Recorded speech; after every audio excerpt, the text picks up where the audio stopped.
बिस्मिल्लाहिर्रहमानिर्रहीम। स्टूडेंट्स अस्सलामु अलैकुम। आज का हमारा टॉपिक है इक्वेशंस ऑफ मोशन। तीन इक्वेशंस हैं जिनके नाम है first equation of motion, second equation of motion और थर्ड इक्वेशन ऑफ मोशन। ये तीनों मैथमेटिकल फॉर्म है। दरअसल ये जो इक्वेशन ऑफ मोशन है इसमें हम टर्म्स एसोसिएटेड विद मोशन, जो कि इनिशियल वेलोसिटी है, फाइनल वेलोसिटी है, एक्सेलरेशन है, डिस्टेंस है, टाइम है, ये जो पांच टर्म्स है इनके दरमियान मैथमेटिकल रिलेशन है, जिसके ज़रिए से हम किसी भी अननोन टर्म को मालूम कर सकते हैं। इन्हें they can be calculated and related from equation called equation of motion. हमारे पास इक्वेशंस होंगे तीन, इनमें से ये कोई चार किसी एक इक्वेशन में होंगे, पांचवा नहीं होगा, और उन इक्वेशन में से तीन दिए गए होंगे और चौथा हम मालूम कर सकेंगे। इक्वेशन ऑफ मोशन को यूनिफॉर्मली एक्सेलरेटेड मोशन या equation of motion for uniformly accelerated motion भी कहते हैं। इसलिए ये इक्वेशन वहाँ पे इस्तेमाल होंगे जब यूनिफॉर्मली एक्सेलरेटेड मोशन हो, मतलब अगर किसी ऑब्जेक्ट की एक्सेलरेशन यूनिफॉर्म या कांस्टेंट हो, और अगर ये एक्सेलरेशन वेरिएबल हो या चेंज होने वाली एक्सेलरेशन हो तो उसमें ये इक्वेशन ऑफ मोशन इस्तेमाल नहीं होंगे।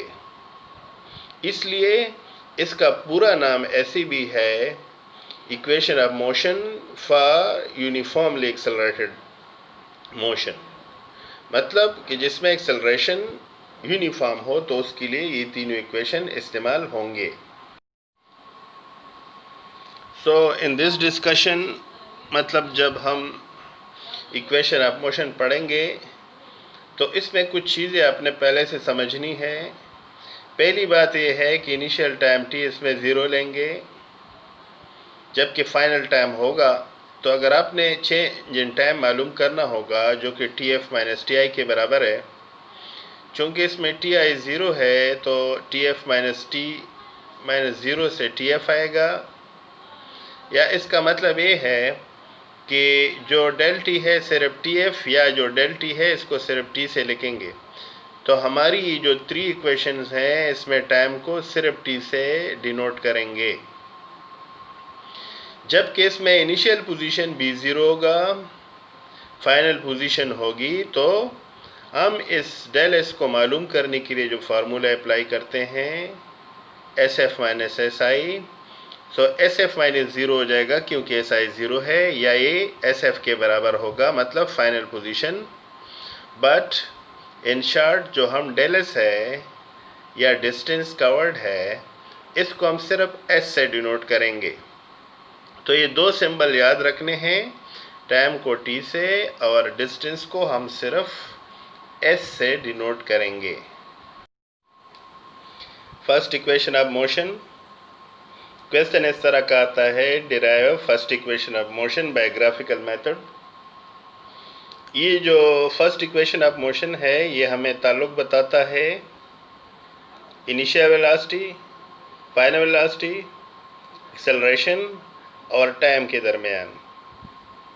दरअसल इक्वेशन ऑफ मोशन ये है Vf is equal to we I plus A T.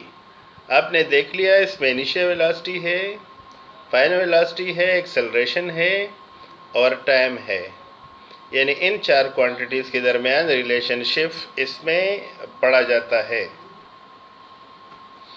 सो इसको ग्राफिकल तरीके से करना है, इसलिए सबसे पहले हम ग्राफ ड्रा करते हैं।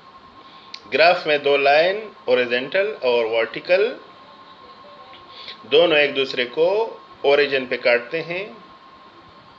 इस ओरिजेंटल लाइन पर टाइम लिया हुआ है सेकंड में, जबकि जो वर्टिकल लाइन है या वाई एक्सिस है इस तरफ वेलोसिटी जो कि मीटर पर सेकंड में ली गई है।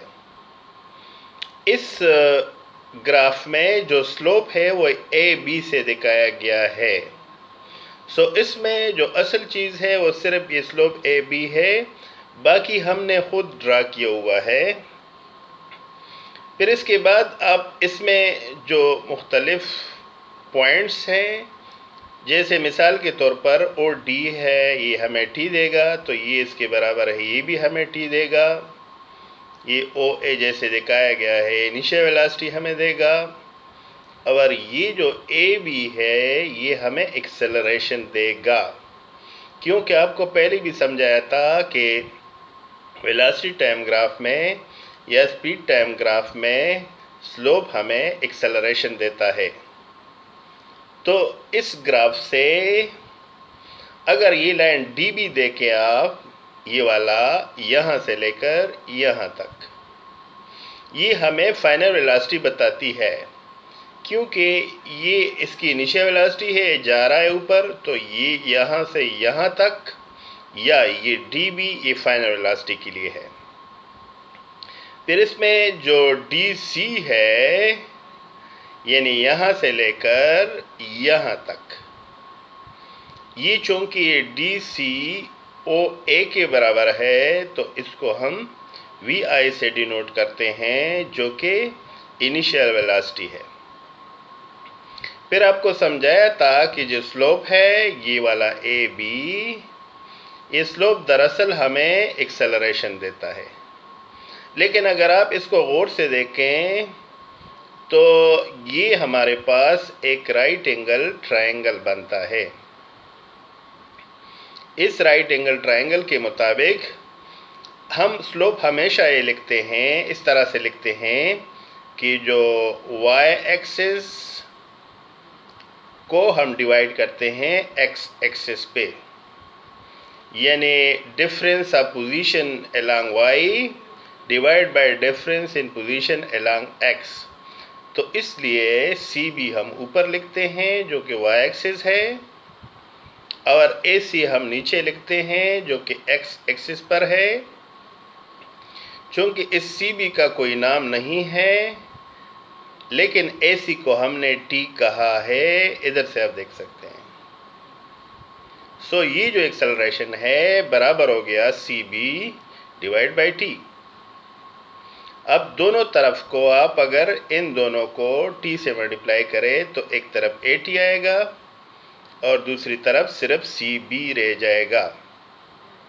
तो इसका मतलब ये है कि जो छोटा सा हिस्सा है सी से बी तक, ये दरअसल ए टी को रिप्रेजेंट करता है। जैसे वी आई है, जैसे ई बी टी है, ई बी टी है, इसको हमने ए टी कह दिया, ये वी आई के बराबर है, क्योंकि डी सी साइड और ओ ए साइड बराबर हैं। तो फर्स्ट इक्वेशन ऑफ मोशन को डिराइव करना इंतहाई आसान है। आपने सिर्फ ये लिखना है, यानी इससे आपने फर्स्ट इक्वेशन पूरा डिराइव करना है डी बी से। अगर आप इस डी बी को देख ले तो इसके दो हिस्से हैं, डी से सी तक और सी से बी तक। तो इसलिए इस डी बी को आप d c plus c b लिख सकते हैं, ये प्लस ये। बस इतना याद रखें, डी एफ आपको इधर दिखाया भी है, ये पूरा वी एफ के बराबर है। डी सी आप देख सकते हैं यहाँ से यहाँ तक, जो कि इस ओ ए या वी आई के बराबर है, यानी अगर ये साइड वी आई है तो इसको भी वी आई कह सकते हैं। ये हो गया प्लस सी बी आपको प्रूफ करके बताया इधर से, ये सी बी ए टी के बराबर है। तो इसका मतलब जो फाइनल वेलोसिटी है ये बराबर है initial velocity plus acceleration multiplied by time. इसमें आप देख सकते हैं चार क्वांटिटीज़ हैं, वी आई, वी एफ, ए और टी। तो किसी भी प्रॉब्लम में कोई से तीन क्वांटिटीज़ अगर नोन हो तो आप फोर्थ क्वांटिटी मालूम कर सकते हैं। फर्स्ट इक्वेशन ऑफ मोशन से ये असाइनमेंट 2.5 और एग्जाम्पल 2.6 आप कर सकते हैं।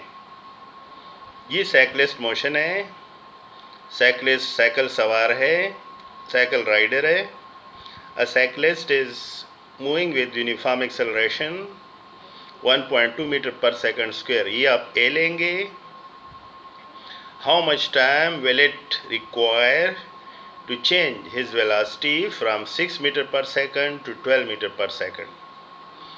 ये जो हाउ मच टाइम है, इसका मतलब आपने टाइम मालूम करना है, यानी उस वक्त के लिए जब इनिशियल वेलोसिटी वी आई जो कि 6 मीटर पर सेकंड है, जब ये 12 मीटर पर सेकंड तक पहुंच जाती है तो इसमें कितना वक्त लगेगा ये आपने मालूम करना है. सो ये हो गया वी आई, ये हो गया वी एफ, ये हो गया A. First equation V F is equal to we I plus A T को अप्लाई करके आप टाइम मालूम कर सकते हैं.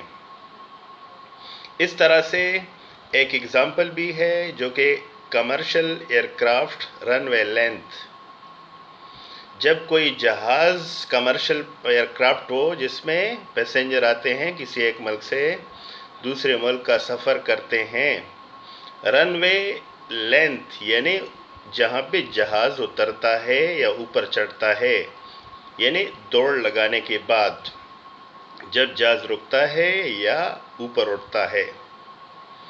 A Boeing 777 aircraft takes off 295 km per hour after accelerating from 2.80 meter per second square.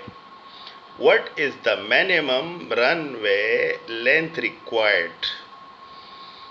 ये इसमें तो अगरचे ये अब सेकंड इक्वेशन आप मोशन से करेंगे इंशाल्लाह, बाद में आपको बताएंगे, फिर ये समझाएंगे.